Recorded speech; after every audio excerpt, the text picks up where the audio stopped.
Hello guys, എല്ലാവർക്കും coding ആശാൻ്റെ പുതിയൊരു വീഡിയോയിലോട്ട് സ്വാഗതം. നമ്മൾ വീക്ക് 1ൻ്റെ വീഡിയോ ഇട്ട് പോയിട്ട് ഇപ്പോൾ ഏകദേശം 3 ആഴ്ച കഴിഞ്ഞിരിക്കുകയാണ്. ഇപ്പോൾ വീക്ക് 2ഉം കഴിഞ്ഞ് വീക്ക് 3ഉം കഴിഞ്ഞ് ഞാനിപ്പോൾ വീക്ക് 4ലാണ് നിൽക്കുന്നത്. ഇപ്പോഴാണ് ഞാൻ വീക്ക് 2ൻ്റെ വീഡിയോ ഇടാൻ തന്നെ വരുന്നത്. കുറച്ച് തിരക്ക് കാര്യങ്ങളൊക്കെ ഉണ്ടായിരുന്നു, അതുകൊണ്ടാണ്. എന്നാലും നിങ്ങൾ ഏതെങ്കിലും കണ്ടിന്യൂ ചെയ്ത് പോകുന്നതല്ലേ, അപ്പോൾ വീക്ക് 2നെ കുറിച്ചും ഒരു വീഡിയോ ചെയ്യാമെന്ന് വിചാരിച്ചു. സോ വീക്ക് 2ൽ ഞാൻ എന്തെല്ലാം പഠിച്ചു, എന്തൊക്കെയാണ് അപ്ഡേറ്റുകൾ, എന്തെല്ലാം ക്രിയേറ്റ് ചെയ്തു, അങ്ങനത്തെ ഈ പ്രോ ടൈപ്പിൽ എൻ്റെ വീക്ക് 2ൻ്റെ ഒരു അപ്ഡേറ്റുകളാണ് ഈ ഒരു വീഡിയോ നമ്മൾ സംസാരിക്കാൻ പോകുന്നത്. അപ്പോൾ നമുക്ക് ഒട്ടും വൈകിപ്പിക്കാതെ നേരെ വീഡിയോയിലോട്ട് കിടക്കാം.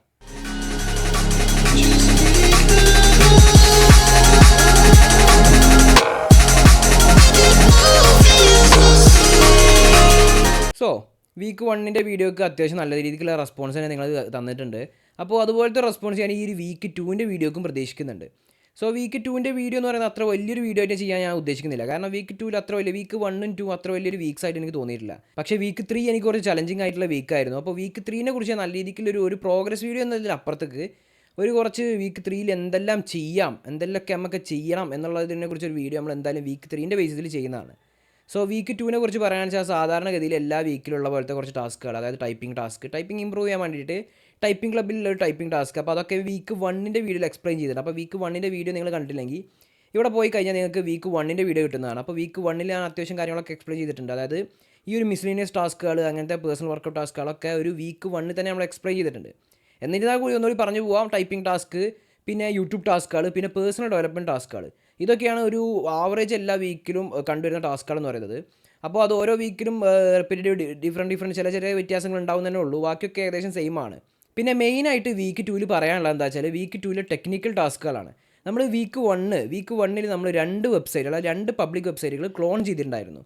അപ്പോൾ വീക്ക് 2ൻ്റെ ടാസ്ക് എന്താണെന്ന് വെച്ചാൽ വീക്ക് 2ൽ ഏതെങ്കിലും ഒരു പബ്ലിക് വെബ്സൈറ്റ് എടുത്തിട്ട് അത് റെസ്പോൺസീവ് ആക്കുക. അതാണ് വീക്ക് 2ൻ്റെ ടാസ്ക്കുകൾ എന്ന് പറയുന്നത്. ഒരു ടാസ്ക്. പിന്നെ മറ്റൊരു ടാസ്ക് എന്ന് പറയുന്നത് നിങ്ങൾ പേഴ്സണൽ പോർട്ട്ഫോളിയോ വെബ്സൈറ്റ് ഉണ്ടാക്കുക. അത് നിങ്ങൾക്ക് ടെംപ്ലേറ്റ് യൂസ് ചെയ്തിട്ട് ആ ടെംപ്ലേറ്റ് എഡിറ്റ് ചെയ്ത് ഉണ്ടാക്കിയാൽ മതി, അല്ലാതെ തന്നെ സ്ക്രാച്ചിൽ നിന്ന് ഉണ്ടാക്കണം എന്നില്ല actually. Okay. So first task ആയിട്ടുള്ള റെസ്പോൺസീവ് ടാസ്കിൽ നിങ്ങൾ പഠിക്കേണ്ട കാര്യങ്ങൾ എന്താ വെച്ചാൽ നിങ്ങൾ ബൂട്ട്സ്ട്രാപ്പ്, അതായത് CSSൻ്റെ ഒരു ഫ്രെയിം വർക്ക് ആയിട്ടുള്ള ബൂട്ട്സ്ട്രാപ്പ് നല്ല രീതിക്ക് തന്നെ നോക്കണം. അതായത് ബൂട്ട്സ്ട്രാപ്പിൻ്റെ യൂട്ടിലിറ്റീസ്, ക്ലാസ്സുകൾ, അതുപോലെ ബൂട്ട്സ്ട്രാപ്പിൽ പ്രീ ബിൽറ്റ് ആയിട്ടുള്ള കാര്യങ്ങൾ, ബൂട്ട്സ്ട്രാപ്പ് എങ്ങനെ ഒരു HTML ആഡ് ചെയ്യാം, ഒരു വെബ്സൈറ്റിൽ എങ്ങനെ ബൂട്ട്സ്ട്രാപ്പ് ആഡ് ചെയ്യാം, അല്ലെങ്കിൽ ഈ ബൂട്ട്സ്ട്രാപ്പ് എങ്ങനെയൊക്കെ ബൂട്ട്സ്ട്രാപ്പിൻ്റെ കാര്യങ്ങൾ എഡിറ്റ് ചെയ്യാം, മോഡിഫൈ ചെയ്യാം, അങ്ങനത്തെ എന്നിരുന്ന കാര്യങ്ങളൊക്കെ നിങ്ങൾ പഠിച്ചിരിക്കണം. ഈ വീക്ക് 2 അതൊക്കെ നിർബന്ധമാണ്. എന്നിരുന്നാൽ കൂടി മാത്രമേ നിങ്ങൾക്ക് ഒരു വെബ്സൈറ്റ് ഉണ്ടാക്കുമ്പോൾ, അല്ലെങ്കിൽ നിങ്ങൾ ആൾറെഡി ഉണ്ടാക്കി വീക്ക് 1ൽ നിങ്ങൾ ആൾറെഡി ഉണ്ടാക്കി വെച്ചിട്ടുള്ള ഈ വെബ്സൈറ്റ് നിങ്ങൾ റെസ്പോൺസീവ് ആക്കാൻ ശ്രമിക്കുമ്പോൾ ഈ ഒരു കാര്യങ്ങളെല്ലാം നിങ്ങൾക്ക് ആവശ്യമാണ്. ഈ ബൂട്ട്സ്ട്രാപ്പ്, മീഡിയ ക്വയറി, ഇതൊക്കെ ഒരു റെസ്പോൺസീവ് ആക്കാൻ നിങ്ങൾക്ക് ആവശ്യമാണ്. അപ്പോൾ ഇതെല്ലാം വെച്ചിട്ട് നിങ്ങളൊരു വെബ്സൈറ്റ് റെസ്പോൺസീവ് ആക്കുക.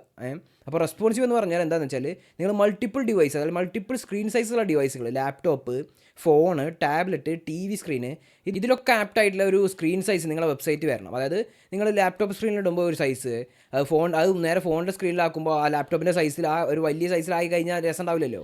അത് ഫോണിൻ്റെ സൈസിലോട്ട് ചുരുങ്ങണം. പിന്നെ ടാബ്ലറ്റിലാകുമ്പോൾ ടാബ്ലറ്റിൻ്റെ സൈസ്, ഇനിയിപ്പോൾ TV ലാർജ് സ്ക്രീൻ ആണെങ്കിൽ അതിൻ്റെ സൈസിലോട്ട് വെബ്സൈറ്റ് അപ്ഡേറ്റ് ആവണം. അതിനാണ് റെസ്പോൺസീവ് എന്ന് പറയുന്നത്. അപ്പോൾ നിങ്ങൾ ഇതെല്ലാം വെച്ച് റെസ്പോൺസീവ് ആക്കുക ഒരു വെബ്സൈറ്റ്. അതാണ് നിങ്ങൾ ഫസ്റ്റ് ടാസ്ക് എന്ന് പറയുന്നത്. അപ്പോൾ ഇതിന് നിങ്ങൾക്ക് വേണ്ട കാര്യങ്ങൾ എന്തൊക്കെയാണെന്ന് വെച്ചാൽ ഒന്ന് HTML CSS നല്ല രീതിക്ക് തന്നെ അറിഞ്ഞിരിക്കണം. എന്നാലും കൂടി മാത്രമേ നിങ്ങൾക്ക് എന്ത് പറ്റുള്ളൂ, ഒരു വെബ്സൈറ്റ് ക്ലോൺ ചെയ്യാൻ പറ്റുള്ളൂ. അപ്പോൾ അത് നിങ്ങൾ വീക്ക് 1ൽ പഠിച്ചിട്ടുണ്ടാവും എന്ന് ഞാൻ വിചാരിക്കുന്നു. അത് പഠിച്ചിട്ടില്ലെങ്കിൽ ഒന്നുകൂടി നോക്കണം. പഠിക്കാതെ നിങ്ങൾ വീക്ക് 1 പാസ്സാവില്ല, ഓഫ് കോഴ്സ്, അത് ഷുവറാണ്. സോ പിന്നെ ബൂട്ട്സ്ട്രാപ്പ് ഓഫ് കോഴ്സ് പഠിക്കണം. പിന്നെ മീഡിയ ക്വയറൊക്കെ വെച്ചിട്ട് എങ്ങനെ ഒരു വെബ്സൈറ്റ് എല്ലാം ഡിഫറെൻറ്റ് സൈസിലോട്ട് വരുമ്പോൾ അതിനനുസരിച്ച് ഒപ്റ്റിമൈസ് ചെയ്യാം, അതൊക്കെ പഠിക്കണം. പിന്നെ വീക്ക് 2ലെ രണ്ടാമത്തെ ടാസ്ക് ആയിട്ടുള്ള പേഴ്സണൽ പോർട്ട്ഫോളിയോ വെബ്സൈറ്റ്. അപ്പോൾ ഞാൻ മറ്റേ ടാസ്കിൽ ഞാൻ ഏത് വെബ്സൈറ്റ് ഉണ്ടാക്കിയെന്ന് പറഞ്ഞില്ല, പേപ്പർ ഗ്രിഡാണ് ക്ലോൺ ചെയ്തിട്ടുള്ളത്. അപ്പോൾ അതിൻ്റെ ലിങ്ക് വേണ്ട, ഞാൻ താഴെ ഡിസ്ക്രിപ്ഷനിൽ ലിങ്ക് കൊടുക്കാം. പിന്നെ ഇവിടെ വേണമെങ്കിൽ സ്ക്രോൾ ചെയ്ത് കാണിക്കാം. ഓക്കെ. അപ്പോൾ അതാണ് ഞാൻ പേപ്പർ ഗ്രിഡാണ് ഞാൻ ക്ലോൺ ചെയ്തിട്ടുള്ളത്. റെസ്പോൺസീവ് ആക്കിയുള്ളത് പേപ്പർ ഗ്രിഡാണ്. പിന്നെ രണ്ടാമത്തെ ടാസ്ക് ആയിട്ടുള്ള പേഴ്സണൽ പോർട്ട്ഫോളിയോ വെബ്സൈറ്റ്. അത് ഞാൻ തീം വാഗൺ എന്ന് പറയുന്ന ഒരു സൈറ്റിൽ നിന്ന് ടെംപ്ലേറ്റ് എടുത്തിട്ട് ആ ടെംപ്ലേറ്റ് എഡിറ്റ് ചെയ്തിട്ടാണ് ഞാൻ ആ ഒരു സൈറ്റ് ഉണ്ടാക്കിയിട്ടുള്ളത്. അപ്പോൾ എൻ്റെ പേഴ്സണൽ പോർട്ട്ഫോളിയോ വെബ്സൈറ്റ് ഞാൻ ഗിറ്റ്ഹബിൽ ഹോസ്റ്റ് ചെയ്തിട്ടുണ്ട്. മറ്റൊരു കാര്യം പറയാൻ മറന്നത് എന്താ വെച്ചാൽ ഈ 2 വെബ്സൈറ്റും നിങ്ങൾ ഗിറ്റ്ഹബിൽ ഹോസ്റ്റ് ചെയ്യും വേണം. അപ്പോൾ ഇതുവരെ ഗിറ്റ്ഹബിൽ ഇനിയും ഹോസ്റ്റ് ചെയ്യാൻ അറിയാത്തവരുണ്ടെങ്കിൽ അതിനെക്കുറിച്ച് ഞാനൊരു വീഡിയോ ചെയ്തിട്ടുണ്ട്.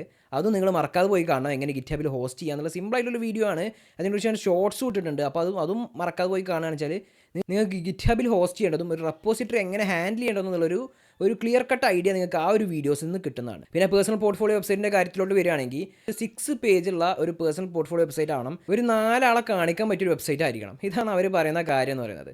4 ആളെ കളിക്കാൻ വെച്ചാൽ അത്യാവശ്യം കുഴപ്പമില്ലാത്ത രീതിക്ക് നല്ല രീതിക്കുള്ള വെബ്സൈറ്റ് ഉണ്ടാക്കുക. പിന്നെ ഈ വെബ്സൈറ്റിൻ്റെ പെർഫോമൻസ് ചെക്ക് ചെയ്തിട്ട് അത് 90+ എബവ് ആവണം. ഈ പെർഫോമൻസ്. അപ്പോൾ പെർഫോമൻസ് എങ്ങനെ ചെക്ക് ചെയ്യുക എന്നുള്ളതൊക്കെ നിങ്ങൾക്ക് ഡൗട്ട് ഉണ്ടെങ്കിൽ ഞാൻ ഇവിടെ ഇങ്ങനെ കാണിക്കാം. അത് നേരെ ഇൻസ്പെക്ട് കയറിയിട്ട് ലൈറ്റ് ഹൗസിൽ കയറിയിട്ട് അതിൽ നേരെ നിങ്ങൾക്ക് പെർഫോമൻസ് ചെക്ക് ചെയ്യാൻ ഇവിടെ കാണിക്കാം. അല്ല അതിനെക്കുറിച്ചൊരു വീഡിയോ ചെയ്യേണ്ട ആവശ്യമൊന്നുമില്ല ആക്ച്വലി. ഓക്കെ. പിന്നെ ഈ പേഴ്സണൽ പോർട്ട്ഫോളിയോ വെബ്സൈറ്റിൽ പിന്നെ നിർബന്ധമായിട്ടുള്ള കാര്യങ്ങൾ നിങ്ങളെ സ്കില്ല് ഷോക്കേസ് ചെയ്യുക, നിങ്ങളെക്കുറിച്ച് ഡീറ്റെയിൽസ് അങ്ങനത്തെ കാര്യങ്ങളൊക്കെ കഴിഞ്ഞിട്ട് ലാസ്റ്റ് ഒരു ഫോമിൻ്റെ സെക്ഷൻ എന്തായാലും നിർബന്ധമാണ്. അതായത് ആ ഫോം വാലിഡേഷനും ഫോം സബ്മിഷനും നിർബന്ധമാണ്. ഫോമിൻ്റെ സെക്ഷൻ എങ്ങനെയാണെന്ന് വെച്ചിട്ടുണ്ടെങ്കിൽ നിങ്ങളൊരു ഫോം നിങ്ങളെ പേര് കാര്യങ്ങൾ അതായത് ഇപ്പോൾ എൻ്റെ ഒരു പേഴ്സണൽ പോർട്ട്ഫോളിയോ വെബ്സൈറ്റ് ആണെങ്കിൽ വേറൊരു യൂസർ വന്ന് നോക്കുമ്പോൾ അതിലൂടെ എനിക്ക് മെസ്സേജ് അയക്കാൻ അവരുടെ മെയിൽ, ഫോൺ നമ്പർ, ആക്ച്വലി അവരുടെ മെയിൽ, പേര്, മെസ്സേജ് അവരയക്കേണ്ട മെസ്സേജ് കാര്യങ്ങളൊക്കെ കൊടുത്തിട്ട് ആ ഫോം സെൻഡ് ചെയ്തിട്ട് എൻ്റെ മെയിലിലോട്ട് റിസീവ് ചെയ്യുന്ന രീതിക്ക് ആക്കണം. അപ്പോൾ അതിന് ഫോം സബ്മിഷൻ എന്നാണ് പറയുന്നത്. Form validation and form submission. അപ്പോൾ അത് കൊടുക്കണം. അപ്പോൾ ഞാൻ എൻ്റെ വെബ്സൈറ്റിൽ കൊടുത്തിട്ടുണ്ട്. അതിൻ്റെ ഒരു ചെറിയ വീഡിയോ ഞാനിവിടെ കൊടുക്കാം. ഇനിയിപ്പോൾ അതിനെക്കുറിച്ച് ഫോം സബ്മിഷൻ്റെ ഒരു വീഡിയോ വേണം നിങ്ങൾക്ക്, ഫോം സബ്മിഷൻ എങ്ങനെ അറിയില്ല എന്നുണ്ടെങ്കിൽ അതിനെക്കുറിച്ചൊരു വീഡിയോ വേണമെന്നുണ്ടെങ്കിൽ നിങ്ങൾ താഴെ കമൻറ്റ് ചെയ്താൽ മതി. അപ്പോൾ അതിനെക്കുറിച്ച് ഞാൻ ഡീറ്റെയിൽ ആയിട്ട് ഒരു വീഡിയോ ചെയ്യാവുന്നതാണ്. ഈ വീഡിയോയിൽ പറഞ്ഞ പോലെ ടൈം അതിനില്ല ആക്ച്വലി. അത്രയാണ്. സോ ഇത്രയൊക്കെ ഉള്ളൂ. ഇതൊക്കെ നിങ്ങൾ ഈ 2 വെബ്സൈറ്റ് നിങ്ങൾ ഗിറ്റ്ഹബിൽ ഹോസ്റ്റ് ചെയ്യുക. അത്രയൊക്കെ തന്നെ ഉള്ളൂ ഈ ഒരു വീക്ക് 2ൻ്റെ ടാസ്കുകൾ എന്ന് പറയുന്നത്. ഇനി വീക്ക് 2 പഠിക്കേണ്ട കാര്യങ്ങൾ എന്തൊക്കെയാണെന്ന് വെച്ചാൽ നിർബന്ധമായിട്ട് നിങ്ങൾ ബൂട്ട്സ്ട്രാപ്പ് പഠിക്കണം. ബൂട്ട്സ്ട്രാപ്പിൻ്റെ ക്ലാസ്സുകൾ, ബൂട്ട്സ്ട്രാപ്പിൻ്റെ കോളം സിസ്റ്റം, അതാണ് ഏറ്റവും മെയിൻ. അത് വെച്ച് എങ്ങനെ ഒരു വെബ്സൈറ്റ് റെസ്പോൺസീവ് ആക്കാമെന്നും അപ്പോൾ കൂടി ചിലപ്പോൾ ടാസ്ക് റിവ്യൂവിൽ ചിലപ്പോൾ ടാസ്ക്കൊക്കെ ഒരു 4 ഇമേജ് അല്ലെങ്കിൽ കൊടുത്തിട്ട് അല്ലെങ്കിൽ 4 ഹെഡിങ്ങുകൾ കൊടുത്തിട്ട് ആ 4 ഹെഡിങ്ങിനെ പല ഡിവൈസ് സൈസിലോട്ട് വരുമ്പോൾ ഒന്ന് റെസ്പോൺസീവ് ആക്കാൻ പറയും. അപ്പോൾ അതൊക്കെ നിങ്ങൾ ചെയ്ത് കൊടുക്കേണ്ടി വരും. അപ്പോൾ അതൊക്കെ നിങ്ങളൊന്ന് മനസ്സിലാക്കി പഠിച്ച് വെക്കുക. പിന്നെ രണ്ടാമത്തെ കാര്യം പഠിക്കണം എന്ന് വെച്ചാൽ ജാവാസ്ക്രിപ്റ്റ് ആണ്. ജാവാസ്ക്രിപ്റ്റ് അത്ര ഡീറ്റെയിൽ ആയിട്ട് പോകുന്നില്ല. 3rd വീക്കിലാണ് നല്ല ഡീറ്റെയിൽ ആയിട്ട് ഡെപ്തായിട്ട് ജാവാസ്ക്രിപ്റ്റിലോട്ട് കിടക്കുന്നത്. ഇതിൽ മെയിനായിട്ട് ഡോമിനെക്കുറിച്ചും ബോമിനെക്കുറിച്ചാണ് പറയുന്നത്. ഡോം എന്ന് പറഞ്ഞാൽ ഡോക്യുമെൻ്റ് ഒബ്ജക്റ്റ് മോഡൽ. അതെന്താണെന്ന് വെച്ചാൽ നിങ്ങൾ ജാവാസ്ക്രിപ്റ്റ് വെച്ചിട്ട് HTML ഫയലിനൊക്കെ മാനിപ്പുലേറ്റ് ചെയ്യുന്ന ഒരു രീതിയാണ്.